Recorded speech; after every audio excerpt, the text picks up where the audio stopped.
Let's begin with the foundations. Welcome to another lecture. Today we consider Morocco. It is important to understand at the outset that we are dealing with a country whose identity is layered. Geographic hinge of the Western Mediterranean, long-lived monarchy, and a cultural synthesis that is more orchestra than solo instrument.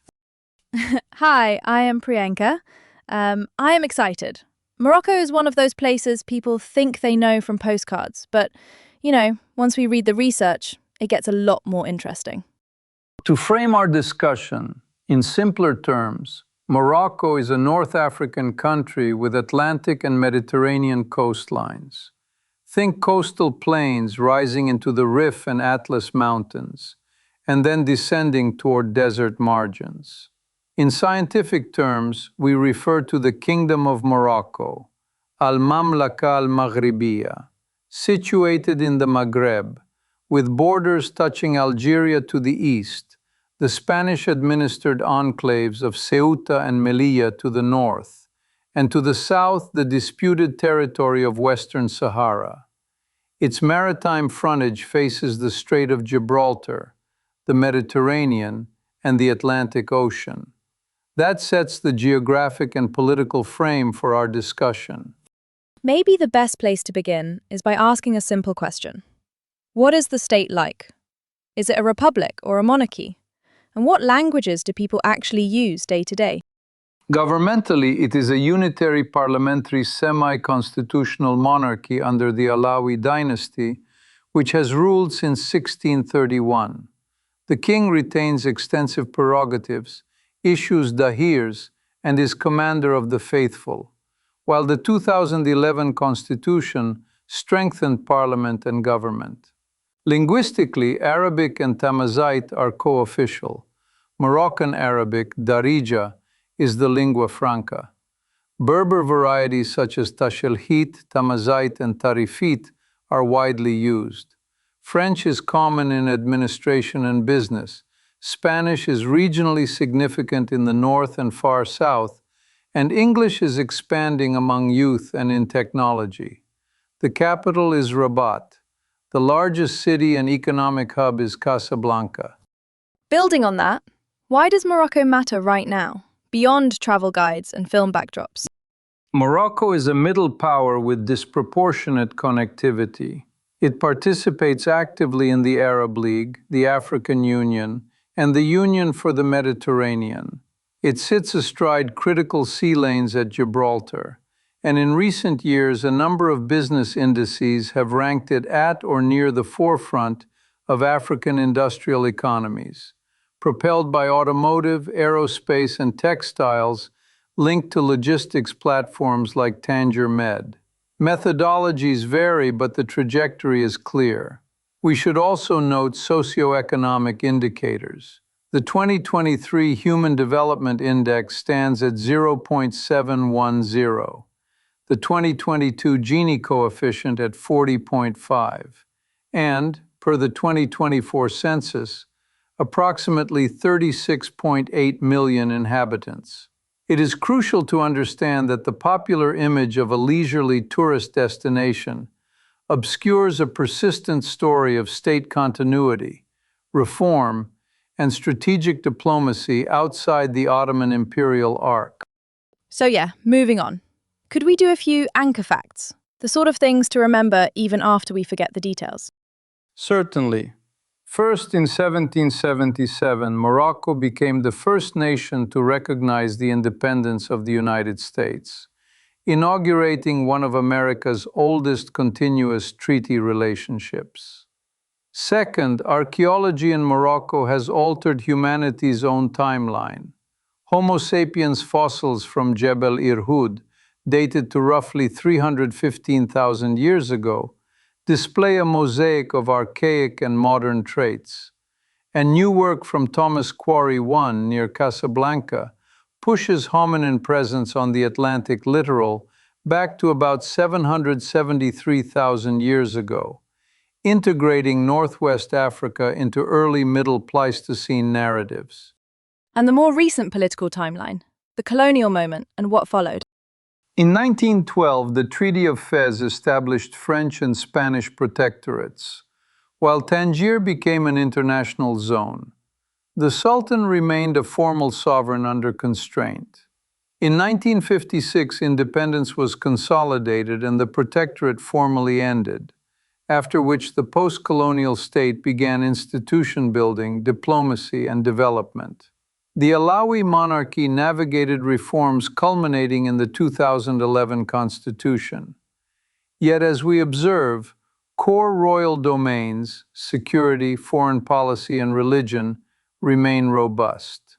Alongside, the unresolved Western Sahara question has shaped policy since Spain's 1975 withdrawal and a 1991 ceasefire without a final settlement. Before we proceed, a brief personal note. I have long been fascinated by Morocco's ability to synthesize Berber, Arab, Andalusian, and African strands into coherent statecraft, and by the historical fact that, unlike its Maghrebi neighbors, it remained outside Ottoman dominion, thereby preserving a distinct diplomatic and dynastic trajectory. I think the next thing we should talk about are three big questions. One historical what if, one counterfactual about the 1991 ceasefire, and one open question about today. Does that sound right? This logically leads us to big question one. What if the Ottoman Empire had successfully absorbed Morocco in the 16th century? Contextually, the Ottomans held Algeria, Tunisia, and Tripolitania. Portugal and Spain maintained scattered Atlantic enclaves in Morocco. And Moroccan dynasties, after the Marinids and Wattasids, gave way to the Saadians and then the Alawis, who reconsolidated the interior. Ottoman incorporation would likely have come via coastal footholds and vassalage, transformed into provincial status. I'm curious about the upside and downside for the region. Could Ottoman rule have unified the Maghreb in a way that might have changed European penetration later? Arguably, yes, at least administratively along the coast. A unified Ottoman Maghreb might have coordinated naval defense at Gibraltar and reduced the piecemeal loss of ports to Iberian powers. It could have delayed, though not prevented, later European protectorate regimes, since 19th century industrial Europe pressed upon Ottoman provinces regardless. The cost would probably have been the attenuation of Morocco's Sharifian monarchy as a sovereign actor. The diplomatic arc that produced, for example, early recognition of the United States in 1777 might have been refracted through Istanbul rather than Rabat or Marrakesh. Cultural consequences include a different balance of legal institutions and language in elite administration. However, given Morocco's mountains and tribal confederations, deep interior autonomy would likely have persisted. In simpler terms, a more unified shoreline, a more entangled hinterland, and a different timing to colonial overlays. We cannot, as it were, retroactively Ottomanize the Atlantic. Geography remains a stubborn statistic. So, I guess that means Morocco's distinct monarchy helped shape later flexibility, how it negotiated with European states and balanced internal reforms. Precisely. The durability of the Alawis and later the 2011 constitutional framework produced a hybrid regime that channels electoral politics into socio-economic agendas, while reserving strategic portfolios for the palace. That continuity underpins industrial policy coherence today, while the absence of Ottoman integration preserved room for uniquely Moroccan religious and legal arrangements. To shift gears a bit, big question two. The 1991 Western Sahara ceasefire did not resolve sovereignty. What if, hypothetically, there had been a mutually accepted referendum soon after that resulted in Sahrawi independence? What would that have done to Morocco's southern policy? In that counterfactual, we can infer several shifts. First, Morocco's doctrine of territorial integrity would have recalibrated. Resources devoted to fortifications and security along the berm would likely have been redeployed toward external border management, trade facilitation, and infrastructure linking Agadir, Layun's current corridors, and the Sahel via a recognized frontier. Second, regional alliances might have evolved. Relations within the African Union, already important, could have accelerated into deeper economic integration, rather than being periodically refracted through the dispute. Third, domestic politics might have emphasized social protection and regional equity more visibly, given fiscal space. This interacts with the 2022 Gini data and ongoing debates over rural-urban disparities. None of this presupposes utopia. State formation on both sides would face the usual problems of borders, migration, and livelihoods. But the strategic conversation would have shifted from sovereignty contention to stability and development logistics. And maybe, cross-border energy or roads, things like that, could have become the headline instead of ceasefire lines. Exactly. Infrastructure, ports, and corridors, areas where Morocco already excels, might have been the primary vocabulary. One imagines Tanger Med's logic extended southward. Again, we speak of a hypothetical outcome. In practice, political settlements are path-dependent. Okay, big question 3. How does the unresolved Western Sahara dispute shape Morocco today, concretely in diplomacy, defense, and everyday life? We observe several effects. Strategically, defense posture and budget allocations prioritize the southern axis, with fortifications and surveillance shaping procurement and training. Diplomatically, positions in the African Union, Arab fora, and relations with European partners, including Spain with its enclaves of Ceuta and Melilla, administered by Madrid, are conducted with careful attention to language on sovereignty and autonomy proposals. This is a constant in bilateral and multilateral dialogues. Economically, Morocco invests in what it terms its southern provinces, roads, ports, renewables, framed as development. The dispute, however, also entails humanitarian and legal complexities that extend beyond infrastructure.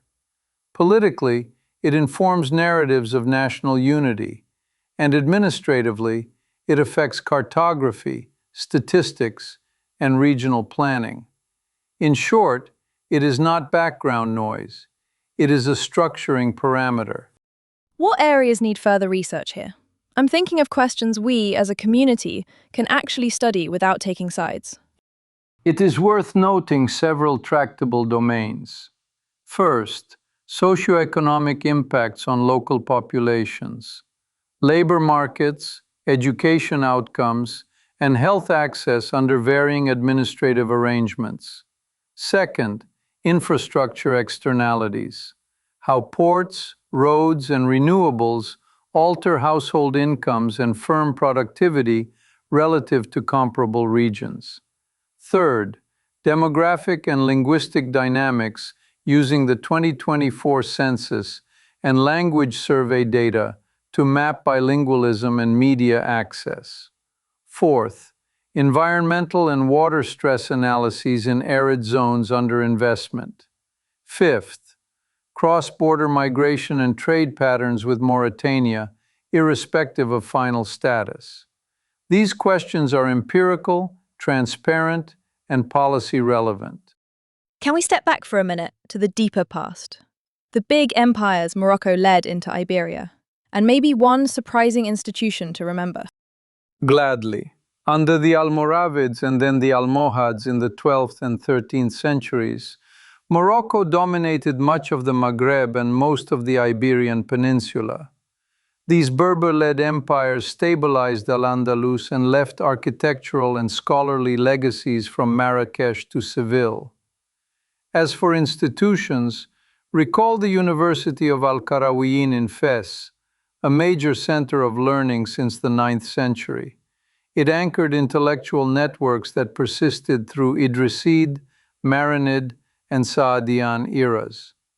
These continuities help explain why, in recent analyses, Morocco is still described as a hybrid regime with comparatively high rankings in regional governance indices.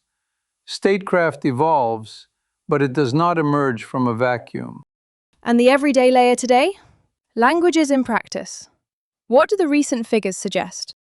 The 2024 survey indicates roughly 92.7% speak Arabic varieties, about 91.9% Moroccan Arabic, and around 0.8% Hassaniya, and approximately 24.8% speak Berber languages, with Tashelhit, Tamazight, and Tarifit as principal branches. This bilingual mosaic is mirrored by French in business and higher education, Spanish in the north and far south, and the rise of English in tourism and technology. We, as analysts, should treat this as a layered equilibrium rather than a zero-sum competition. Before we close, could we touch the small but thorny map notes? Ceuta and Melilla, and how area measurements change when Western Sahara is included or excluded. Of course, Spain administers Ceuta and Melilla and several small islands as integral parts of the Spanish state. Morocco asserts claims to them, which surface periodically in diplomacy. As for area, figures differ depending on whether disputed Western Sahara is included, roughly 446,550 square kilometers for Morocco proper, and about 716,550 square kilometers when Moroccan claimed and controlled portions of Western Sahara are counted.